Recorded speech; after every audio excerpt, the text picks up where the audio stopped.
Hello everyone, welcome to my channel. Accounting for share capital के previous video में हमने देखा शेयर्स क्या होता है। शेयर से रिलेटेड हमने कुछ बेसिक कंसेप्ट देखा, जैसे शेयर्स को इशू करने का कितना तरीका है। तो वहाँ हमने देखा कि शेयर्स को हम लोग 3 तरीके से इशू कर सकते हैं। Shares issue at par, shares issue at premium, shares issue at discount. अब बात आता है शेयर्स इशू एट पार क्या था, प्रीमियम क्या था, डिस्काउंट क्या था। तो मैंने प्रीवियस वीडियो में बताया था कि हर एक कंपनी का अपना एक फेस वैल्यू होता है। फेस वैल्यू मतलब एक शेयर का वैल्यू। तो अगर कंपनी उसका जितना फेस वैल्यू है उतने पे ही शेयर इशू कर रहा है, वो क्या था, शेयर इशू एट पार का सम हो गया। अगर कंपनी उसका जितना फेस वैल्यू है उससे ज़्यादा पे इशू कर रहा है, वो क्या हो गया, शेयर इशू एट प्रीमियम हो गया। अगर कंपनी उसका जितना फेस वैल्यू उससे कम पे शेयर्स को इशू कर रहा है, तो वो हम लोग का हो गया शेयर्स इशू एट डिस्काउंट। साथ ही साथ हमने देखा कंसिडरेशन, मतलब शेयर्स को इशू किस कंसिडरेशन पे हम कर रहे हैं, किसके बदले कर रहे हैं। तो शेयर्स को इशू करने का 2 कंसिडरेशन होता है, एक होता है फॉर कैश, एक होता है other than cash. For cash मतलब क्या, कि शेयर्स हम इशू करें पब्लिक को कैश पाने के लिए। एंड अदर देन कैश क्या है, तो अदर देन कैश क्या है कि कंपनी क्या कर रहा है, किसी का बिजनेस परचेज कर रहा है या किसी से कुछ एसेट्स एक्वायर कर रहा है। जैसे एक एक्स लिमिटेड से उसने क्या किया, 5 लाख रुपए का एसेट्स लिया। तो अब 5 लाख रुपए का उसने एसेट्स लिया, तो उस एसेट्स के बदले वो पैसा ना देकर वो उस कंपनी को शेयर्स देगा। तो जब भी शेयर्स हम लोग किसी सामान के बदले इशू करें, जैसे हम किसी से कुछ एसेट्स एक्वायर किए, किसी का बिजनेस खरीदे, उसके बदले हम उसको शेयर्स दे रहे हैं, उसको शेयर्स इशू कर रहे हैं, तो वो हम लोग का हो गया अदर देन कैश। ओके। तो अब हम आते हैं इस चैप्टर के सबसे पहले सम्स पे।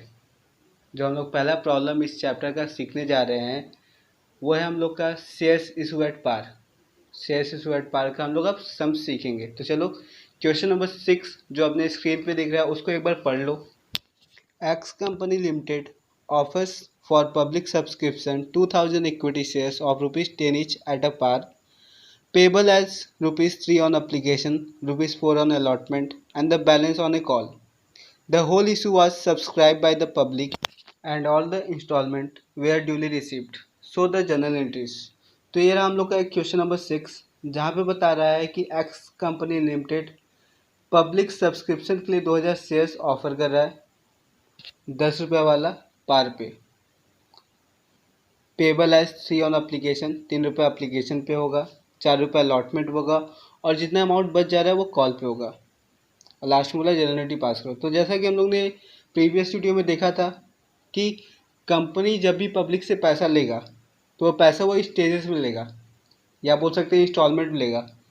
अप्लीकेशन स्टेज पे लेगा, अलॉटमेंट स्टेज पे लेगा और कॉल स्टेज पे लेगा, या होने को ये स्टेज 4 भी हो सकता है। तो जब भी इस चैप्टर का कोई भी सम्स पढ़ोगे तो आप लोग को ध्यान देना है कि शेयर्स किस पे इशू हो रहा है, शेयर्स पार पे इशू हो रहा है, शेयर्स प्रीमियम पे इशू हो रहा है, या शेयर्स डिस्काउंट पे इशू हो रहा है। पहले ही लाइन में हमको दिख गया कि शेयर्स पार पे इशू हो रहा है, मतलब 10 का फेस वैल्यू है, 10 पे इशू हो रहा है। तो हमको जो भी यहाँ पे जनरलिटीज पास करना होगा, पार के सिचुएशन वाला करना होगा। जैसा कि हम लोग प्रीवियस वीडियो में पार से रिलेटेड ही जनरलिटीज डिस्कस किए थे कि पार के सिचुएशन में हम लोग का क्या क्या जनरलिटीज पास होगा। तो वहाँ मैंने बताया था कि हर एक स्टेज का हम लोग 2 जनरलिटी पास करते हैं। तो उसी तरीके से हम लोग यहाँ पे भी हर एक स्टेज का 2 जनरलिटीज पास करते करते इस सम्स को कंप्लीट करेंगे। सम से स्टार्ट करने से पहले हम लोग के इस सवाल में जो कुछ भी इन्फॉर्मेशन है उसको हम लोग को अपने माइंड में अच्छे से बैठा लेना है। जैसे इन्फॉर्मेशन क्या दिख रहा है कि कंपनी 2000 शेयर इशू कर रहा है, किस पे इशू कर रहा है, पार पे। और साथ साथ हम लोग को ध्यान देना है कि कौन से स्टेज पे कंपनी कितना रुपया ले रहा है। तो जैसे यहाँ दिख रहा है कि कंपनी 2000 शेयर्स इशू कर रहा है, पार पर इशू कर रहा है, जिसमें 3 रुपये वो अप्लीकेशन पे ले रहा है, 4 रुपये अलॉटमेंट ले रहा है, and the balance on call. तो बात आता है यहाँ पे बैलेंस अमाउंट कितना हो रहा है। तो देखो हम लोग का जो इशू ऑफ शेयर है अकाउंटिंग फॉर शेयर कैपिटल में, जो पैसा हम लोग इंस्टॉलमेंट पे लेते हैं, तो हम लोग क्या करते हैं इंस्टॉलमेंट पे या स्टेजेस में हम लोग अपने फेस वैल्यू को ही स्टेजेस में तोड़ देते हैं। तो हम लोग का टोटल फेस वैल्यू था 10, तो 3 अप्लीकेशन पे ले लिए, 4 अलॉटमेंट पे ले लिए, तो बचता कितना है 3, जो किस पे लेगा, कॉल पे लेगा। अब सबसे पे आते हैं। सबसे पहले हम लोग को अपने जर्नल का फॉर्मेट ले लेना था। तो हम लोगों ने फॉर्मेट ले लिया, in the books of X company limited, journal, date, particular, L F amount debit column और क्रेडिट कॉलम। तो हम लोगों ने सबसे पहले फॉर्मेट ले लिया। फिर हम लोग को स्टार्ट करना था हम लोग को अपनी पहले स्टेज एप्लीकेशन स्टेज से। जैसा कि प्रीवियस वीडियो में मैंने बताया था कि हर एक स्टेज का हम लोग का 2 जनरलिटीज़ पास होगा। हर एक स्टेज का 2 जनरलिटीज़ पास होगा। जैसे इस सवाल में हम लोग का 3 स्टेजेस है, तो हर एक स्टेज का 2 जनरलिटी लेकर टोटल 6 जनरलिटीज़ हम लोग अपने पूरे सवाल में पास करने वाले हैं। लेकिन अगर 4 होता तो क्या होता, हर एक स्टेज का 2 जनरल एंट्री काउंट करके 8 एंट्री पास होता। तो फिलहाल यहाँ 3 स्टेज है, एप्लीकेशन, अलॉटमेंट, कॉल। तो हर एक स्टेज का 2 जनरलिटीज़ हम लोग पास करेंगे। तो आते हैं एप्लीकेशन स्टेज पर। तो एप्लीकेशन स्टेज का हम लोगों ने बात किया था कि पहला एंट्री होता है पैसा मिलने का। किसका होता है? पैसा मिलने का। तो पैसा मिलने का जो भी हम लोग का एंट्री होता है वो हो जाता है bank account debit to equity share application account. और उसके नीचे हम बाइफर्केशन दिखा दे रहे हैं कि हम लोग का 2000 शेयर पे 3 रुपये करके एप्लीकेशन मनी मिल रहा है। तो टोटल 6000 रुपये हम लोग एप्लीकेशन पे पा रहे हैं। फिर आते हैं एप्लीकेशन के सेकेंड एंट्री पर। तो एप्लीकेशन का सेकेंड एंट्री होता है हम लोग का जो भी एप्लीकेशन मनी मिला है उसको शेयर कैपिटल में ट्रांसफ़र करने का। तो उसका जनरल हम लिखाए थे equity share application account debit to equity share capital account. तो जो 6000 हमको फर्स्ट एंट्री में मिला था उसको हम लोग ट्रांसफ़र कर दिए इक्विटी शेयर कैपिटल अकाउंट में। अब आते हैं अपने अलॉटमेंट स्टेज पे। तो अलॉटमेंट पे भी हम लोग का 2 एंट्री पास होने वाला है। तो देखो अलॉटमेंट का जो पहला एंट्री होता है वो होता है पैसा मांगने का। किसका होता है? पैसा मांगने का। तो पैसा मांगने का हम लोग एंट्री पास कर रहे हैं equity share allotment account debit to equity share capital account. तो उसके नीचे भी हम लोग बाइफर्केशन दिखा दे रहे हैं कि 2000 शेयर पे 4 रुपये अलॉटमेंट का मिलकर हमको 8000 रुपये अलॉटमेंट स्टेज पे हम लोग मांग रहे हैं। ठीक है। और अलॉटमेंट का फिर हम दूसरा एंट्री दिखाएंगे पैसा मिलने का। अलॉटमेंट का दूसरा एंट्री किसका होगा? पैसा मिलने का। तो जब भी पैसा मिलता है तो हम लोग का बैंक अकाउंट डेबिट हो जाता है। जब भी हमारा पैसा मिलता है तो हम लोग का क्या होता है? बैंक अकाउंट डेबिट हो जाता है। तो यहाँ जनरल दिख रहा है कि bank account debit to equity share allotment account. जो 8000 रुपये हम मांगे थे वो हमको मिल गया।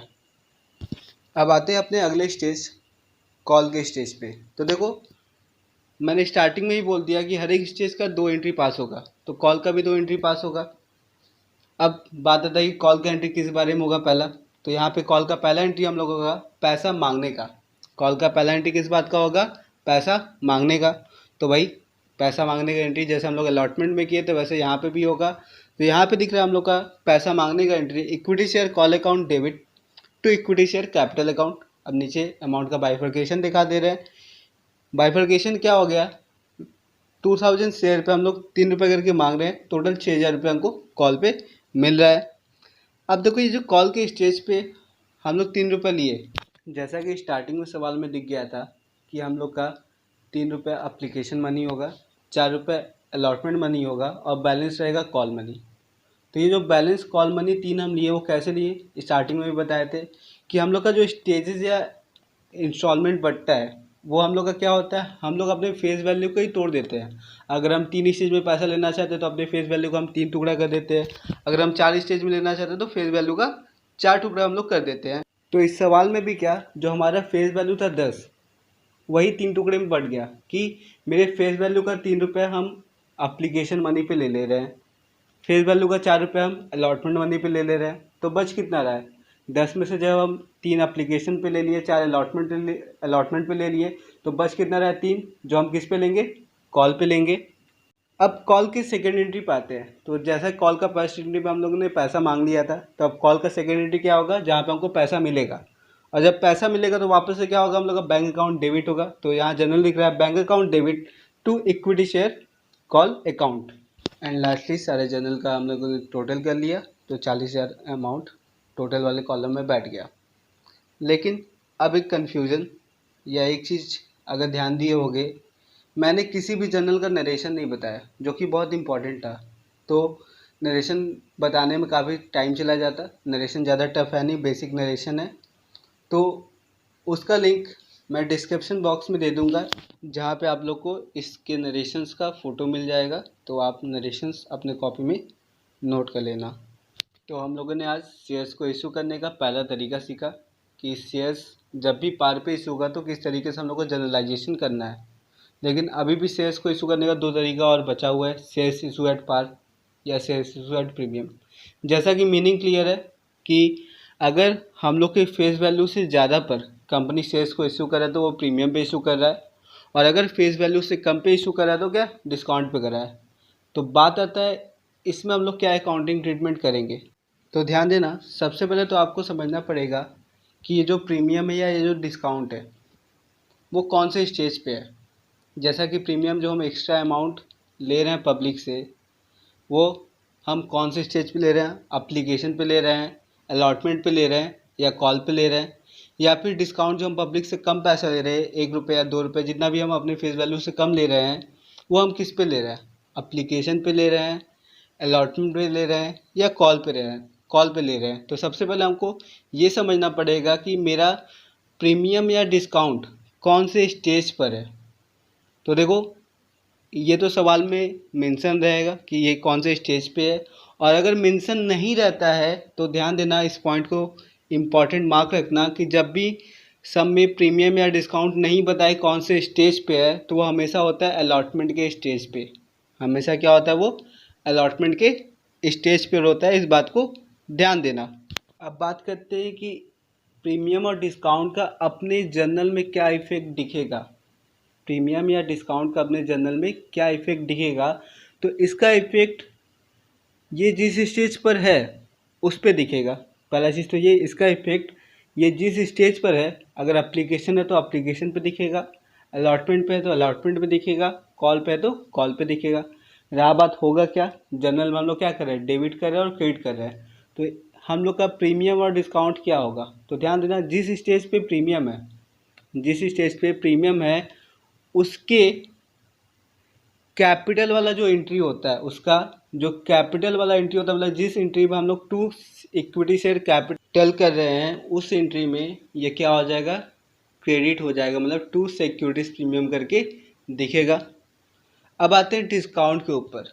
तो देखो, डिस्काउंट भी जिस स्टेज पे रहेगा उस स्टेज के कैपिटल वाला जो एंट्री है, मतलब जिस एंट्री में उस स्टेज का कैपिटल आ रहा है, 2 इक्विटी शेयर कैपिटल आ रहा है, उसमें वो डेबिट हो जाएगा। डेबिट किस नाम से होगा, discount on issue of share के नाम से, उसमें क्या हो जाएगा, वो डेबिट हो जाएगा। तो प्रीमियम और डिस्काउंट से रिलेटेड सम्स और उसका सॉल्यूशन मैं डिस्क्रिप्शन बॉक्स में उससे रिलेटेड गूगल का लिंक दे दूंगा, वहाँ से आप लोग को दिख जाएगा। उससे रिलेटेड सम्स और सॉल्यूशन आप देखकर समझ जाओगे क्या हम लोग ट्रीटमेंट किए प्रीमियम के केस में और क्या किए हम लोग डिस्काउंट के केस में। आज की वीडियो में इतना ही। अगर वीडियो पसंद आया तो आपके क्लास 12 में जितने भी फ्रेंड्स हैं उन तक ये वीडियो फॉरवर्ड कर देना।